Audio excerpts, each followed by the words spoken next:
when I was baptized by the Ruach HaKodesh, I remember clear as day where the Holy Spirit took me into a dimension. And the first test that I actually had to face was to see my spirit spouse that I dealt with. And I have a whole history, when I was young, when I was, introduced to, I guess you could say, the spirit of lust, the spirit of sexual immorality. And when the Holy Spirit took me in this dimension, because I got delivered, right? But I didn't see what my enemy was or my spirit spouse was, right? So when the Holy Spirit took me in this dimension, I was in the hallway, but I was still laying on my bed. And I remember it clear as day. I would hear the footsteps of a woman with high heels, like, right? And the Holy Spirit said, do not look at her, like in the eyes, right?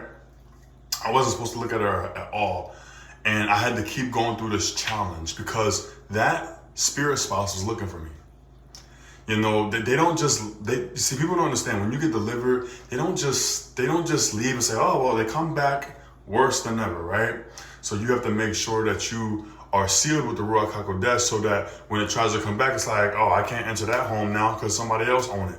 You know what I'm saying? So I remember when I did get a glimpse, I saw what it looked like, right?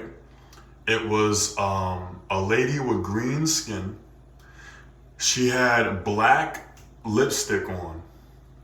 And her hair, it wasn't snakes, but it was like, it had a Medusa look. Slim waist, skinny. And I knew that this spirit was assigned, right, to come to me. And it was assigned by the devil, by Satan, to come after me.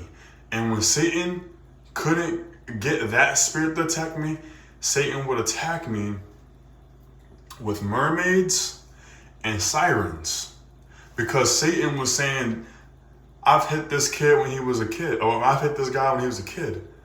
Who does he think he is? He think he can just walk away now? Satan has observed a lot of you.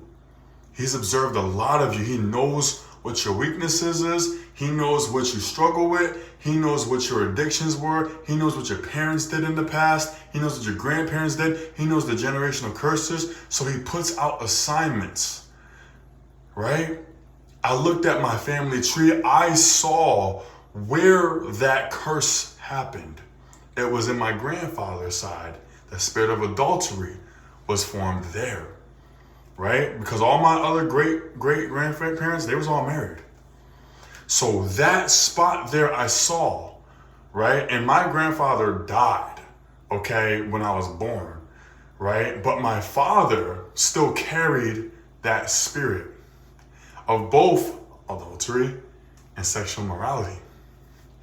But God sent me to break that generational curse. And when I started doing that, because I was asleep at one point, but when I started doing that, I didn't realize how hard it was. But the Most High is precious and good. And he's very, very, very, very, very, very strict when it comes to being obedient to him so that you can maintain staying in the holiness, staying in the righteousness, and staying in a controlled body vessel so that you can share your testimony and share not the generational curses, but the generational blessings to come for you and your children. I love y'all. Shalom.